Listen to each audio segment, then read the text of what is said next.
Hello, and welcome to Catholicism in the Car. My name is Parker Zerba.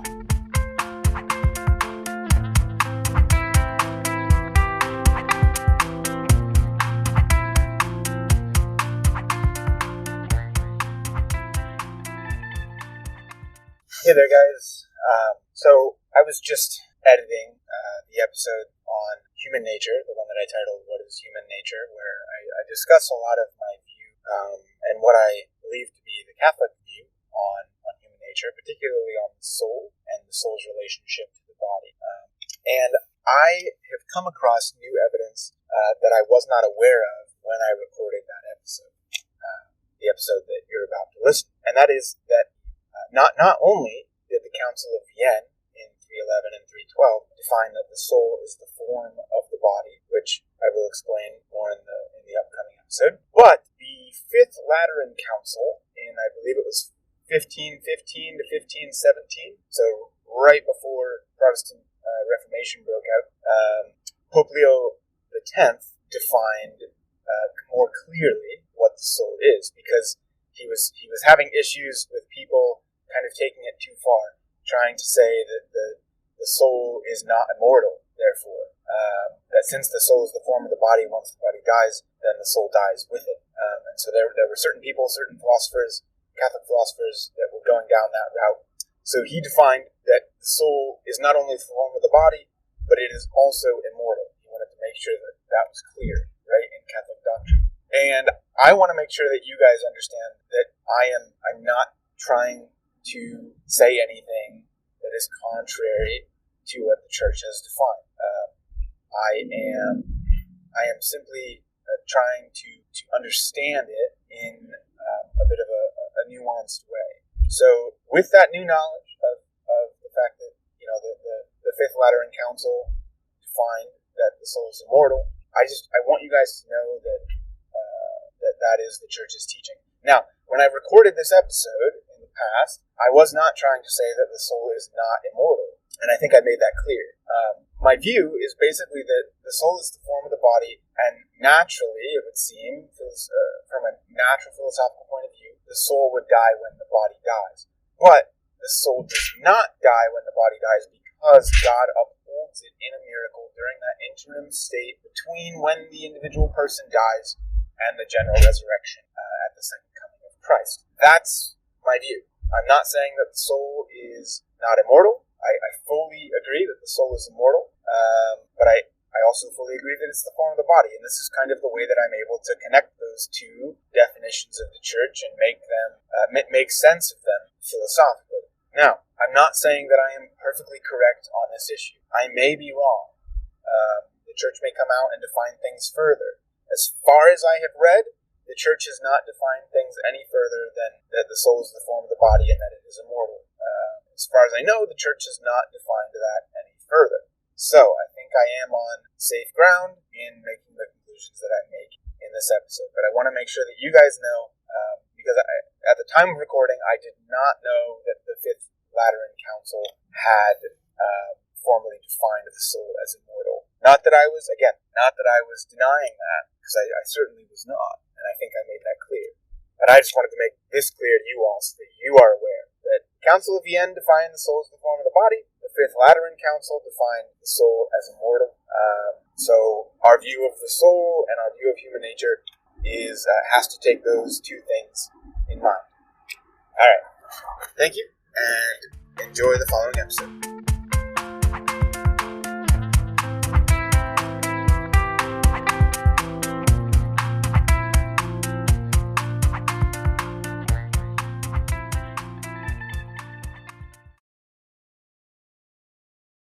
All right, so today I want to discuss the topic of our human nature. Now, I don't think I've discussed this specifically in an episode yet, but I've discussed it quite a bit in a lot of previous episodes, because really it's the discussion of our human nature. This topic is pervasive in all that we do because we're humans. So I really think that this is a core topic that all people need to have some understanding of. And this is really, it's the basis of psychology. Like, and I mean that not in the more modern sense, like post Freud, but really in the more classical sense of the word psychology, the study of the soul, or the study of like the essence of the human person. Okay, and like I said, this is just such an important issue and topic. I want to go over a few ideas about human nature that have been posited throughout human history. And I want to go probably from the most simplistic form to the more nuanced forms. Okay? And I'm going to make this simple. There's what I would argue would be two simplistic forms, and then there's one nuanced form that I want to talk about. And this is going to sound arrogant, but it's the nuanced view that I take. It's the nuanced view that the Catholic Church takes. And, it's the nuanced view that I think most really self-reflecting people that believe in any sort of a soul that aren't materialists are going to take. All right? So the first of these views is the view of dualism. And this, a lot of people will trace it back to René Descartes, the 17th century philosopher. He was actually Catholic, although I'm pretty sure a lot of his views were condemned by the church after his death, just because of they do directly contradict church teaching in many ways.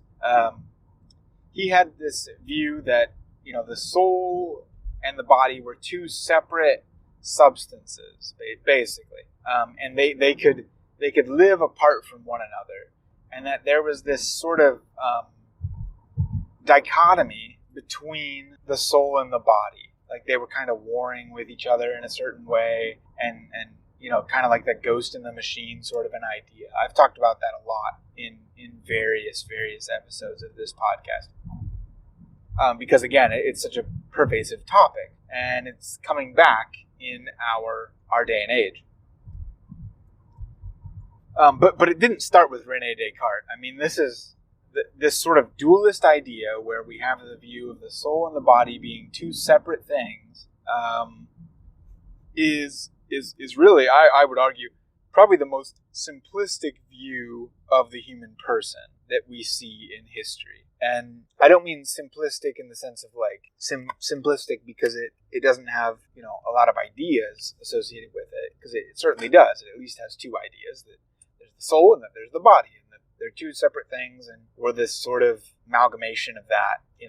There's a gradient there of ways that you could believe in this sort of dualism. But it's really common in human history, particularly in more ancient religions, for people to believe either one of two things. They either believe that we're like souls trapped in our bodies and we got to get free, right? Almost nobody takes the view that we're bodies with souls trapped in them, that our bodies need to be freed from the souls, because it's quite clear that our bodies are corrupt and they have issues with them. But we can kind of idealize the soul because it's not really apparent to us, and so we can think, oh, the soul, it's this perfect thing. And so therefore our soul is like the primary aspect of our human nature in this sort of a view. And it can lead to a lot of problems when we see the soul, or maybe you could call it the self, as being what the true person is, and the body is just like something that either needs to be shed or just dealt with throughout human life.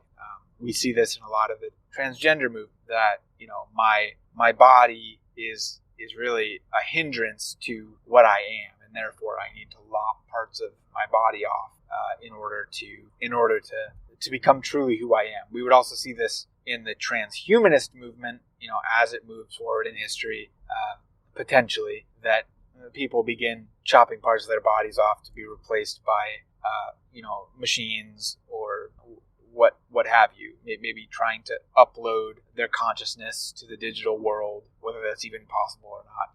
Just the idea of it kind of takes as a premise this view that the self is separate from the body, right?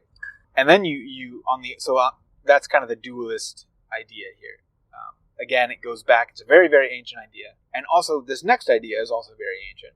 And it's the materialist idea that basically, all that we are is our bodies. There's no such thing even as like the self. The self doesn't really exist. It's kind of just a figment of our imagination. And this kind of goes into more recent theories in philosophy, things like Immanuel Kant and lots of more modern philosophers will kind of take this view that there's no such thing as the self. So all that we are is our bodies, right? And so therefore the self is just really like a construct of the mind, and the mind is just our brain, basically. So the self isn't anything of itself, isn't anything real in any sort of a sense, and so therefore, the self is kind of just a product of our mind, and it's something that the individual makes up. So this lends itself to a sort of solipsism. It can lend itself towards that, where the person really begins to believe that all that there is their own mind, and that's all that reality is. And then, it could also lend itself to, again, like a purely materialistic point of view, where people just begin to kind of deny the self even, and deny that there's really any sort of real way that we could talk about human nature, like all that there would be in this individual things and individual bodies. All that we are is a composition of atoms. This goes back to the ancient atomists in the Greek world.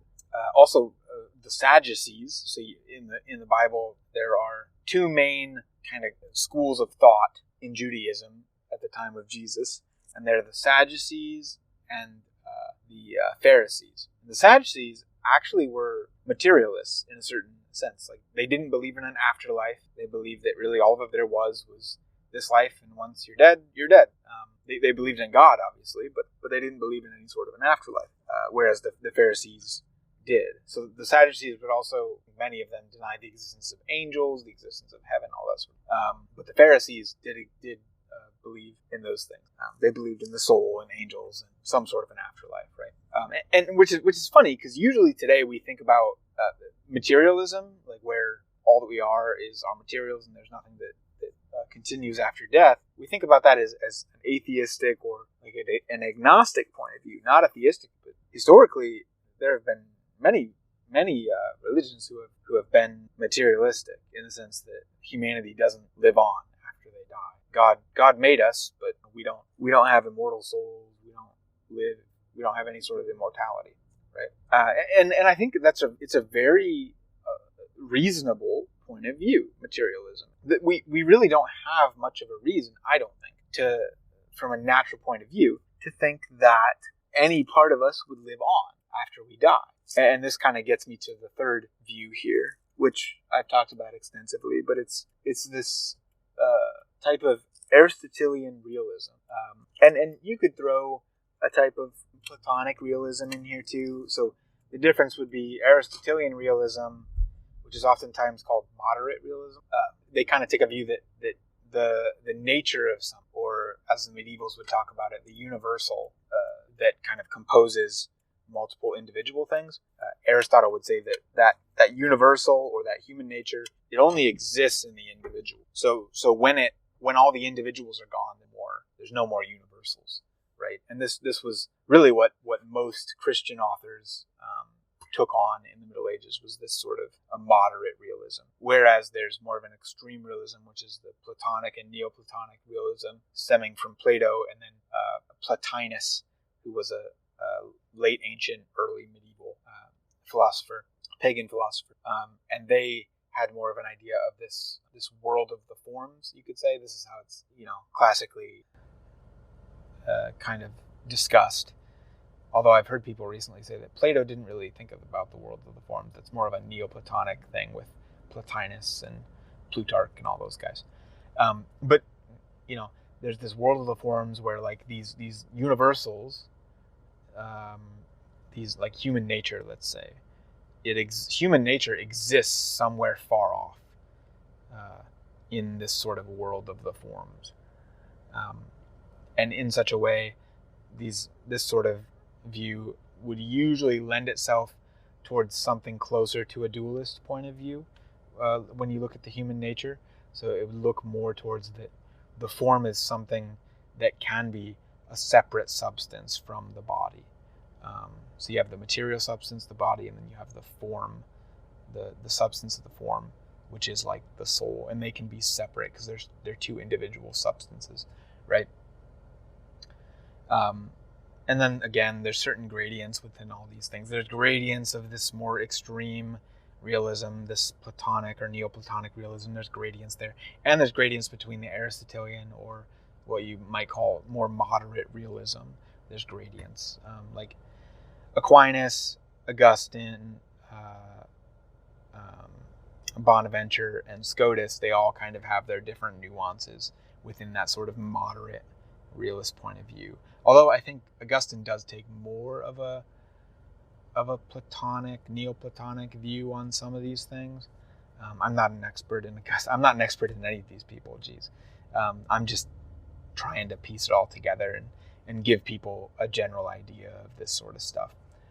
So, yeah. So I guess in summary, you have these sort of three views: this dualism, where the soul and the body are really separate. And then you have materialism, which is pretty self-explanatory. It's all that there are is all that there is the material world, and so all that we are is atoms, basically, is matter. That's all that we are. There's no sort of form, even if it's not like a separate substance type of form, like Plato and the Neoplatonists might believe. Even a more Aristotelian or moderate realism, which would say that the form is it adheres to individual substances, and it's made known when those individuals, when there's multiple of those individuals, then the form exists. But when those individuals are gone, there's no more form. Like for dinosaurs, for example, there would have been a form, a universal, you could say, of dinosaurness, right? When the dinosaurs existed. Now there's no universal reality of dinosaurness because all the dinosaurs are gone. I mean, I guess you could say maybe it lives on in their bones or whatever you could say, but that's kind of how Aristotle would look at this, or that sort of moderate realism would look at this. And that's how the Catholic Church, at least, has looked at this question since the Middle Ages, because, as time developed, people didn't really get to these sort of questions yet. I mean, it takes a while. There's a lot more basic questions that the church had to kind of sift through before they could get to this sort of question of, like, what is the human soul? And it actually wasn't defined until the year 1311 by the Council of Vienne. 1311. It was one of the ecumenical councils. I forget which number it was, but 1311 AD was the year of that council. So, and in that church council, they proclaimed as a dogma of the faith, binding upon all Catholics, that the soul is the form of the body, and they meant that, as far as I know, in an Aristotelian sense specifically, or at least you might be able to say it could be in a Platonic or Neoplatonic sense, but you can't go as far as that sort of dualism where we have these two substances within us and one can live without the other, right? Because then it kind of redefines death in a lot of ways. So what I was getting with this, after we were talking about materialism, is why do I see materialism as actually a really rational and philosophically great point to make, is because, like, really that's basically what the Catholic Church says, is that from a natural point of view, materialism makes sense. Once the soul and the body are separate, the self no longer exists, except if there's a miracle of God, right? And I've heard recently that there might be different takes on this, that you could have and still be within the realm of Catholicity, right, and not be going into the realm of heresy at all, because all that the church has said is that the soul is the form of the body. Now, how you define form, that can be a separate question. The church hasn't defined it that specifically, right? And probably shouldn't, for the sake of just furthering discussion about these things. right? So you have that dualist point of view, you have that materialist point of view, and then you have this kind of middle view that I take, that the Catholic Church takes, that is this view that yes, we are our bodies, but there is this form of the body, this self, this human nature that can be said about us, and there can be things that we can learn from this human nature as to how to act, and so therefore there's such a thing as natural law, because our morality needs to conform to that human nature which exists, right? Our bodies are purposeful; they have a purpose to them. They have an end to them. They're teleological, meaning like they gravitate towards an end of some sort. So anyway, I hope I'm making this clear in this episode. I know that I'm kind of being a little bit scatterbrained here, but I hope that I'm making this clear. That I'm categorizing it as these three main views. You have the two extremes of materialism, and you have the other extreme of dualism. The one says all that there is matter. The other says there's matter, and then there's the soul, and they're two separate things within us, right? And then I would argue there's this middle view, which says, yes, we are our bodies. Like, all that we are is matter in a certain sense. Like, the soul doesn't have any like actual substance to it. It's not like an actual thing. It's just, the soul is just the form of the body. In the same way that what a house is just the form of those pieces of wood constructed in a certain way, right? So without the body, there is no form. Without the body, there is no soul, except if God were to create a miracle. And the reason that the whole miracle thing makes sense is because when God created us, he created us not to die. Death was a punishment for sin. So like, I kind of think of it as like God like scrambling. Of course, God doesn't scramble, but God kind of scrambling to be like, okay, what do I do here? How do I make this work now? Oh, I guess I got to keep them in existence after they die until I can put the pieces back together, like, so like holding the form and the body separate, but keeping the essence of that person in existence by, a power that only God can achieve, right? So that at the end of time, at the second coming of Christ, that self, that form, that essence of what we are may be united to our body once again. And our bodies might be revivified, and we might resurrect just as Jesus did at the last day. So all this to be said, that I would argue Christianity is a materialistic religion, at least from the human point of view, right? Like, we're not trying to transcend our bodies in any way. We're trying to live in this world because that's all that we were meant to do. We were meant to live in material reality. We are not meant to be angels. We are meant to always be with our bodies. And it's only because of the original sin, it's only because of that death entered the world, and that we have any sort of sense that we might live on without our bodies. But again, that's not a natural thing. That's a miracle. And I think this is so important because it helps us ground ourselves as Christians, helps us ground ourselves, and it also gives us a lot of commonality with persons in the culture, particularly those who might be atheistic materialists, where they're going to disagree with a lot of the dualist sort of stuff, the transgender sort of stuff that's saying like myself is different from my body, right? So that stuff is if a materialistic atheist is going to be consistent with himself, he's probably going to look at that and say, something's wrong there.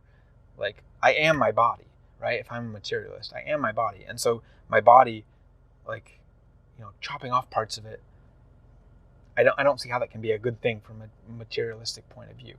Okay? It's only if you're saying that what I am is not my body, and my body is not conforming to what I am, and therefore I need to lop parts of me off. Okay?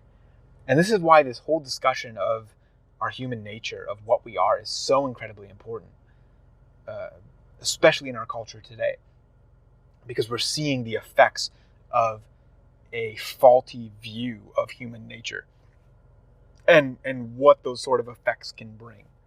Okay, and it brings this sort of idea that our bodies are just casings that need to be shed or need to be altered or need to be transcended, made better in some way.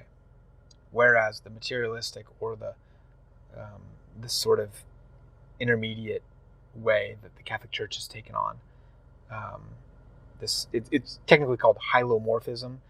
Hylo being the Greek word for form, and morph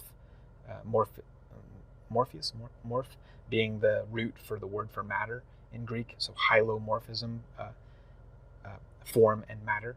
Okay, this sort of hylomorphism is like this middle way, I would argue, that is not dualistic, but it's also not purely materialistic, because materialism, in when it denies human nature, then that's like what I would say is kind of a pure materialism. Is there's no sort of idea of human nature. All that we are is individuals. Okay. Although I would argue that you can be a materialist and still believe in human nature. You can be like a pure Aristotelian or something, and you don't have to believe in God. You don't have to believe in any of that stuff, but you can still believe that there's some sort of human nature and that it directs us towards a certain end, right?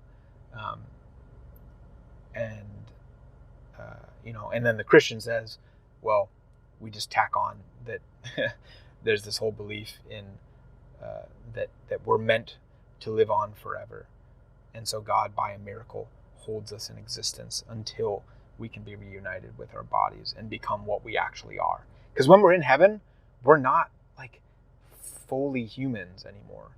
We're quite, it's like a weird deprived state in heaven. Like we're also not living up to the fullness of our human nature on earth, but in a sense, like heaven is even more of a disunion than we are on earth, because at least here we're a full composite. In heaven, we're not a full composite. The only thing that makes heaven great is that we are in the beatific vision of God, right? That's actually what makes purgatory and hell so horrible, is because you're separate from your body, which has got to be painful, but yet God isn't able to maybe quell that pain, or even by the beatific vision completely get rid of it and replace it with himself, right? So anyway, I'm hoping this is making sense. If not, I might continue another episode on this just to elucidate it more clearly for you, because again, this is such an important topic. All right, God bless you. My wife, I've been sitting here in the car. My wife has been very patient. She made dinner, and I'm trying to finish this episode, finish this thought. So yeah, all right. Thanks, guys. Thank you for all your support. Again, feel free to find me on Facebook, Twitter, Instagram. I do have a website now. It's catholicisminthecar.com. So just the name of the podcast, catholicisminthecar.com. You can also find me on YouTube. There are some exclusive videos on there. I am going to get to eventually turning the videos into audio format and putting them on the podcast sites as well, but I haven't gotten to that yet. So there are exclusive videos on YouTube. You can also support me on Patreon. There are $1 monthly subscriptions that you can make, $3, $9, and then it goes up to even $25 monthly subscriptions. If you enjoy what you're hearing, please support me on Patreon. I would really appreciate that, because I do put a lot of effort into this podcast and into the YouTube videos. A lot of time, a lot of effort, and I don't make a lot of money at my day job. So anything that would be helpful would be great, and I would really appreciate it, and so would my family. So anyway, I love you guys. Thank you so much for listening, and we'll see you next time.